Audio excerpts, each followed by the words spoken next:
How's it going, everybody? The Grand Rail fan here, and welcome back to another model train review.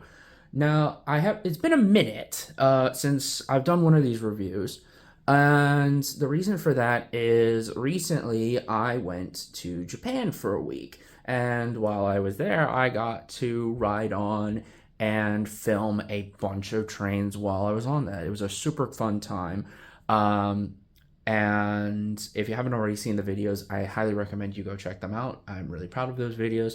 But I digress. Today's model comes from Atlas. This is the Fairbanks Morse H-24-66, which sounds like a bit of a mouthful, and that's because it is. But this locomotive is more oftentimes referred by its nickname, the Trainmaster. This is the second run of this locomotive, so it's the latest run of this locomotive. I did have this on pre-order. MSRP for this locomotive, it's ESU lock sound equipped version that I have here. The MSRP is $285. I got this at the retailers for $200, so not a bad price. Not a bad price for a DCC and sound equipped locomotive. But it's the latest release, and I don't really have many locomotives that are, latest release, latest version, and, brand spanking new. So I'm always curious to see what the quality is like on some newer locomotives. So without further ado, let's get into it. Alrighty, so real quick, before I open the box, I'm just going to show you the side of the box. So to get the item number, the locomotive that I have, the road number that I have, and of course, being an SP fan, I went for the SP version of the Trainmaster. Just another SP diesel locomotive that I wanted to, add to my ever-growing fleet of SP locomotives. One thing I am just realizing is this is, I believe, the first ever Fairbanks Morse locomotive that I ever have in my collection, because the vast majority of my collection is a mix of General Electrics, EMDs, and I have some Alcos sprinkled amongst the mix, and then I also have my RS12s, which I reviewed in a previous video some time ago at this point, that actually were my first Baldwin locomotives, unless I'm mistaken, and some of the steam locomotives that I have were made by Baldwin. But I digress. Let's get into this thing. Ooh. Lovely. Very nicely done on the packaging.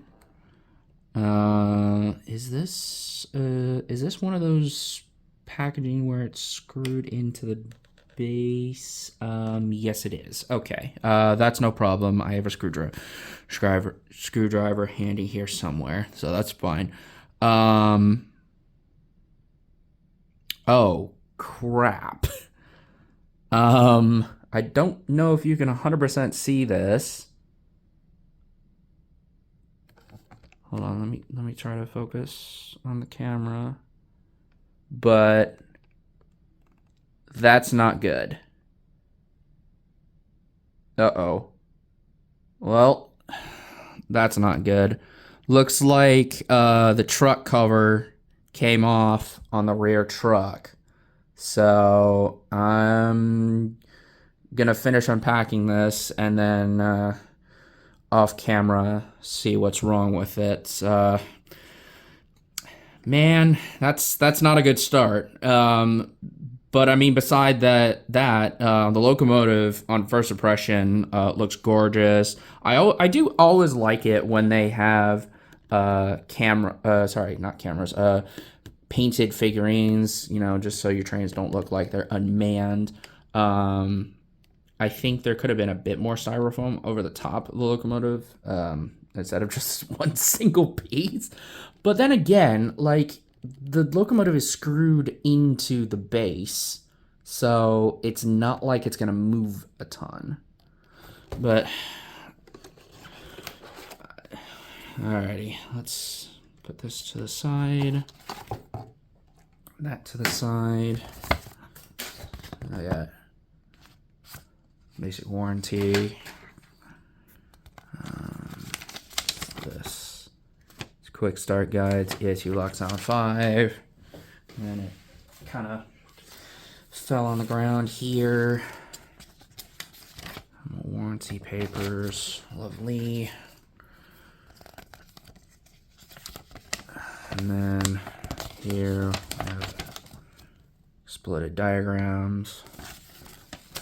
Very nice. Sockets, speakers. Yeah. All good stuff. Good stuff. Okay. Let's get the locomotive out. See what the damage. See what the damage is. That, man.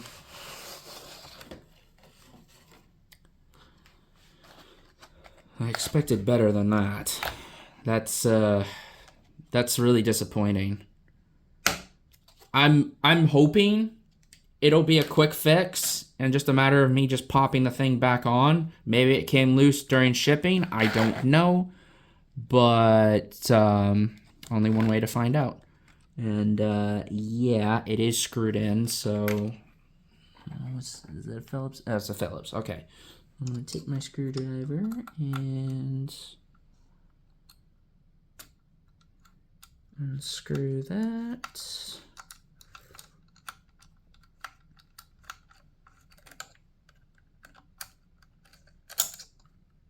That out.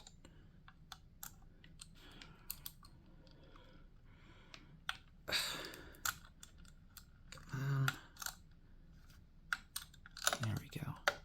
So underneath the base here, you can't really see it, but there's 2 screws that screw into the fuel tank, I believe. And that, I guess, is how the locomotive is secured. Looks like it just popped out. Okay.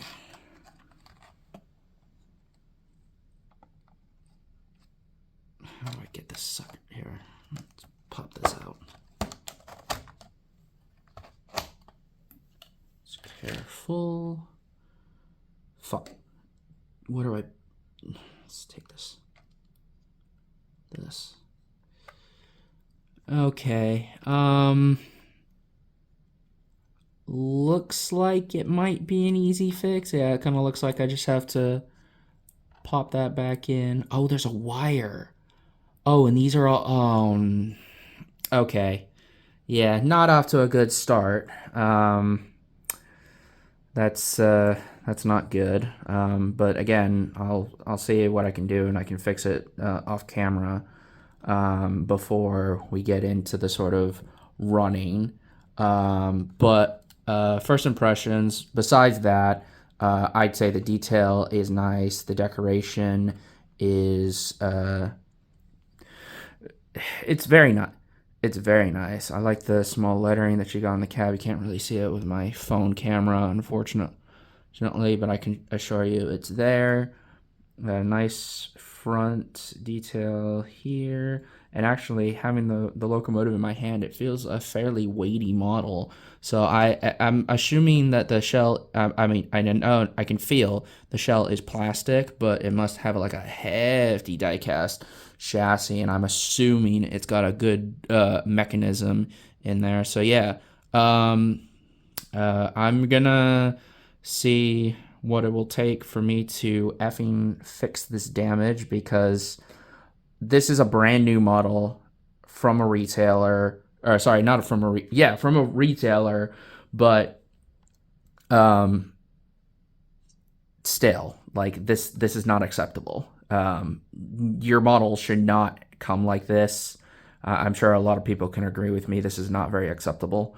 I don't know if it's something to do with the retailer or the damage during shipping, because we know how FedEx, UPS, Amazon, or whoever likes to handle our packages. So I will be right back with you guys, and I will give you a verdict on the damage. So the Fairbanks Morse Trainmaster was first produced back in 1953. Now, at the time, this locomotive was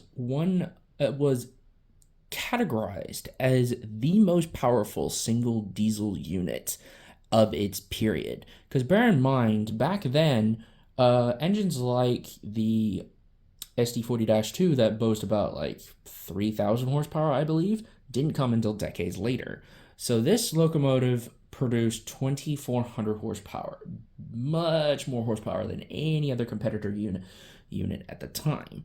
And yet, despite its size and weight of 194 tons, this thing could out accelerate any other comparable locomotive of its time, making this locomotive not only powerful but very quick to get going, which the Southern Pacific in particular made good use of in its later life. Of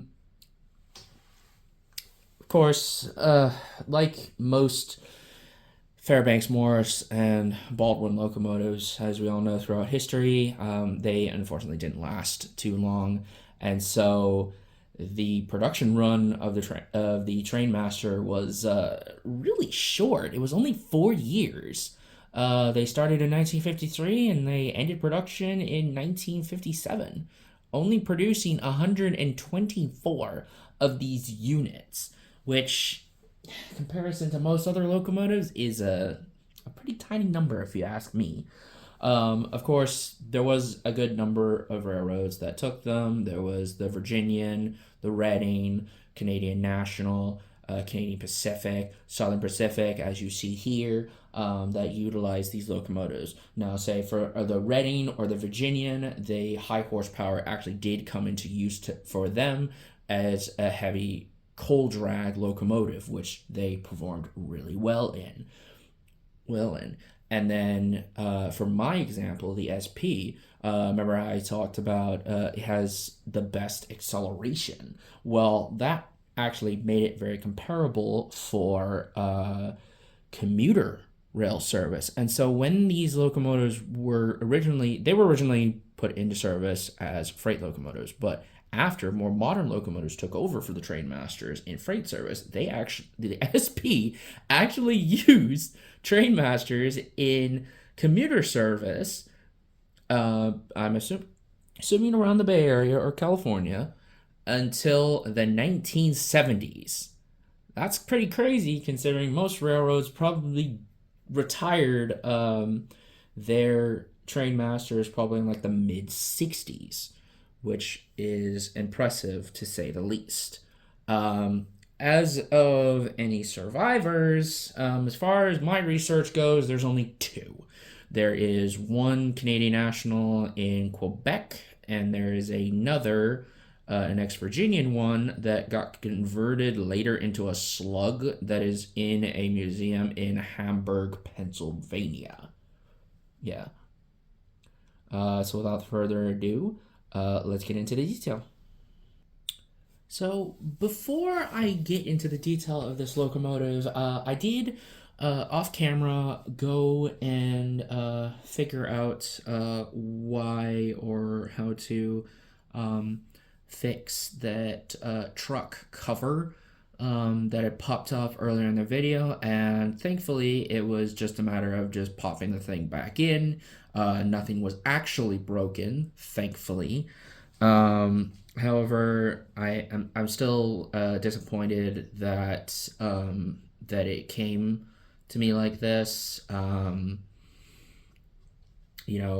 But I have no way of knowing whether or not that was simply the person shipping it to me wasn't careful with the packaging, and obviously the package handlers probably handled it roughly, or this was an actual like manufacturing error. So I'm not going to pass any final judgment on that, but it's just disappointing to me that a model came to me like that. But that aside, let's go ahead and dive into the detail and up close and So all the detail is very nice, I will say. The lettering, starting from the front, we have just all the MU hose detail, and we have a coupler cut lever right here. And then we also have the coupler itself. Atlas has these split couplers, which are very different from others. I have no problem with these couplers personally. I just find it interesting that they have this complete, kind of slightly different type of coupler design. Like, I don't know why all the manufacturers cannot just agree on just one type of coupler. Like, why do you guys all have to have your own version of your couplers? Why can't they just all be the same? But I digress. You got a plastic molded chain here. It's not an actual chain. You got a step right here. Does this step actually flip down? Looks like it does. Yes, it does. Ooh, that's a very nice feature. Very nice feature indeed. You got the regular headlight here, number boards, class lights underneath the number boards here. I'm going to assume that the number boards light up, although we'll see. And then this light up here, I believe, is it's either a gyro light or a red emergency light, because I know a lot of SP locomotives or some other locomotives had red emergency lights like this. I know SP had a bunch of them that had either gyro or red emergency lights. I don't know which one this is. I'll find out when I go through the functions. Nice separately applied horn on the top here. Moving down the locomotive, got nice little handrails right here, separately fitted, separately painted.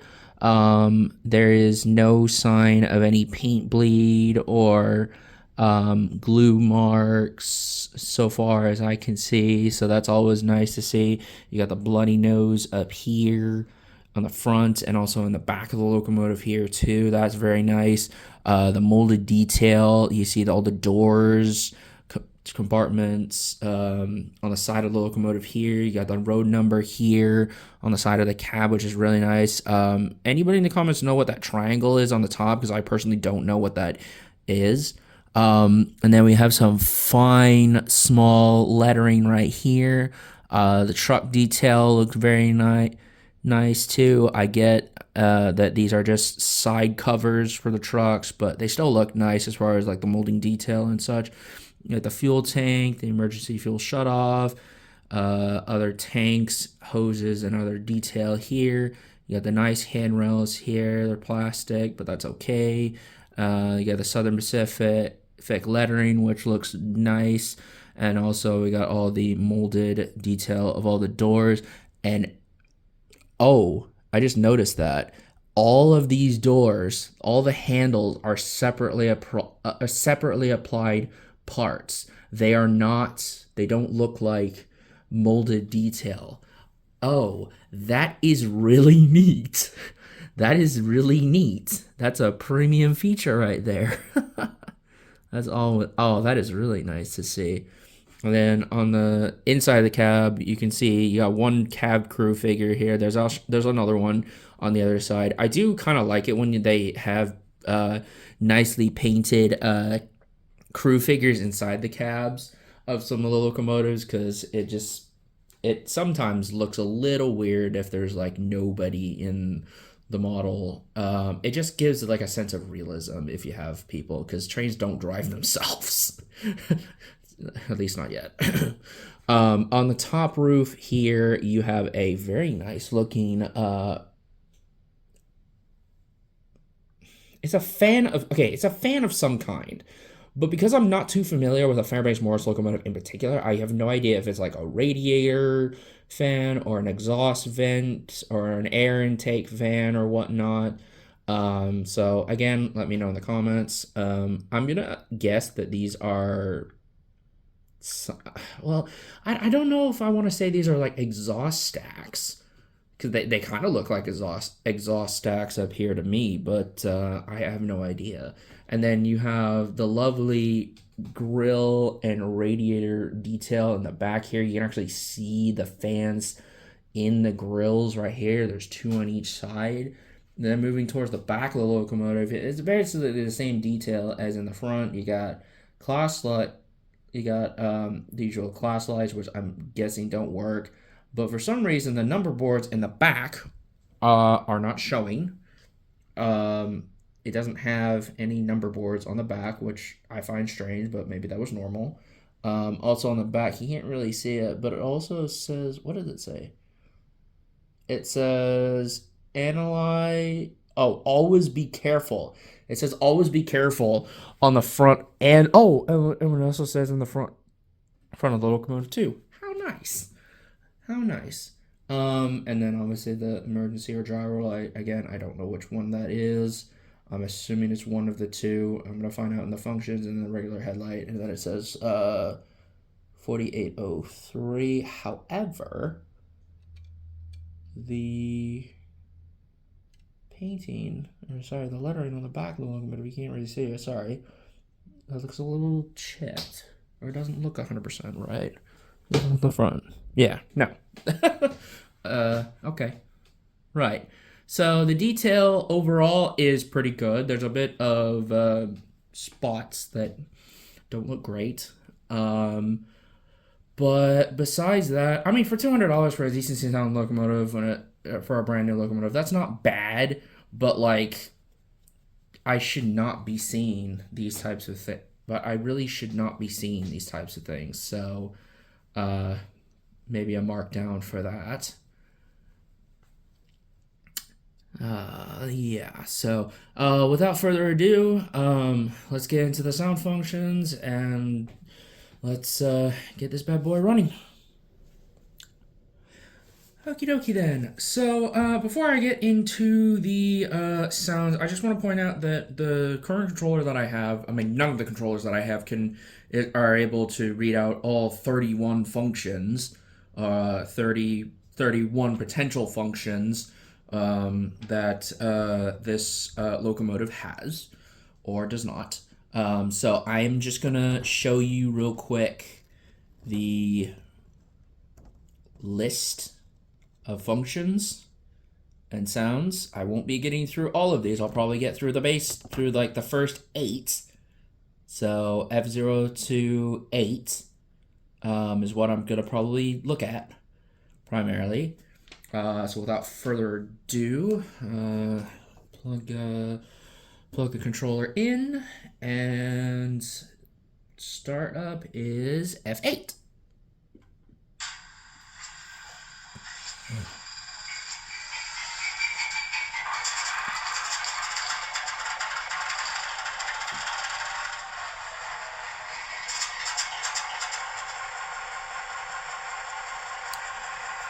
Very, very nice startup. Start with the headlights. Very nice. Nice bright headlights, and it looks like the number boards light up as well. Very nice. I always like to see that. Starting with F1, the bell.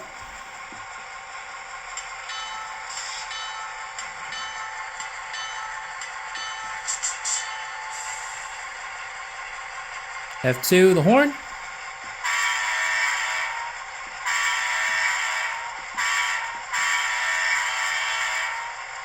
Good. I always like a very playable horn to be able to blow crossing sequence like such. F3 is coupler clank.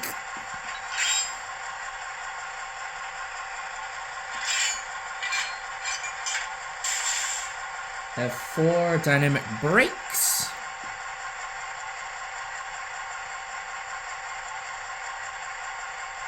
Okay, that didn't notice or anything. Okay, so F5 and 6. F5 is for a gyro light. F6 is for a red emergency light. This big light up here, I have no idea which one it is. So let me try 6 first.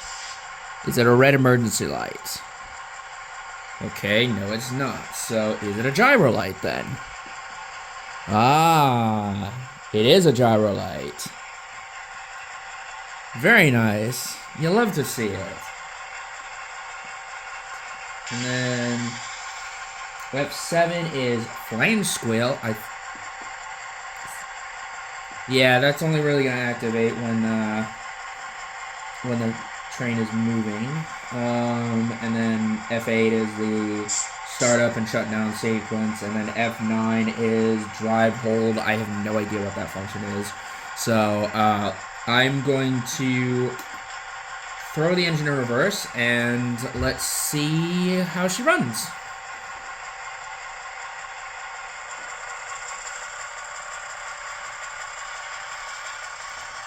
Interesting.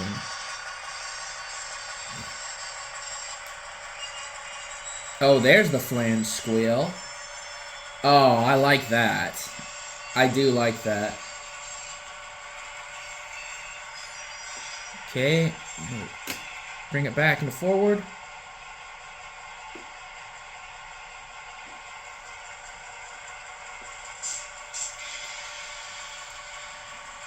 I like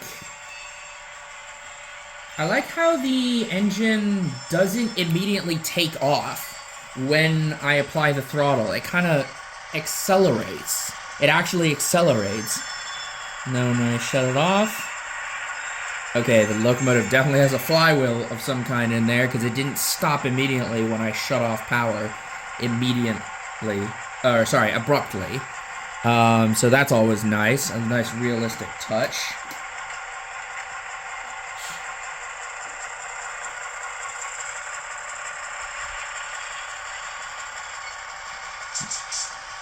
Very nice. Very nice locomotive.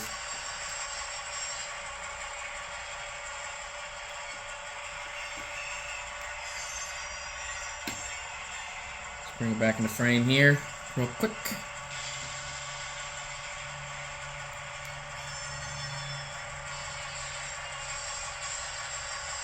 That flange squeal. It sounds very realistic. I do like it a lot.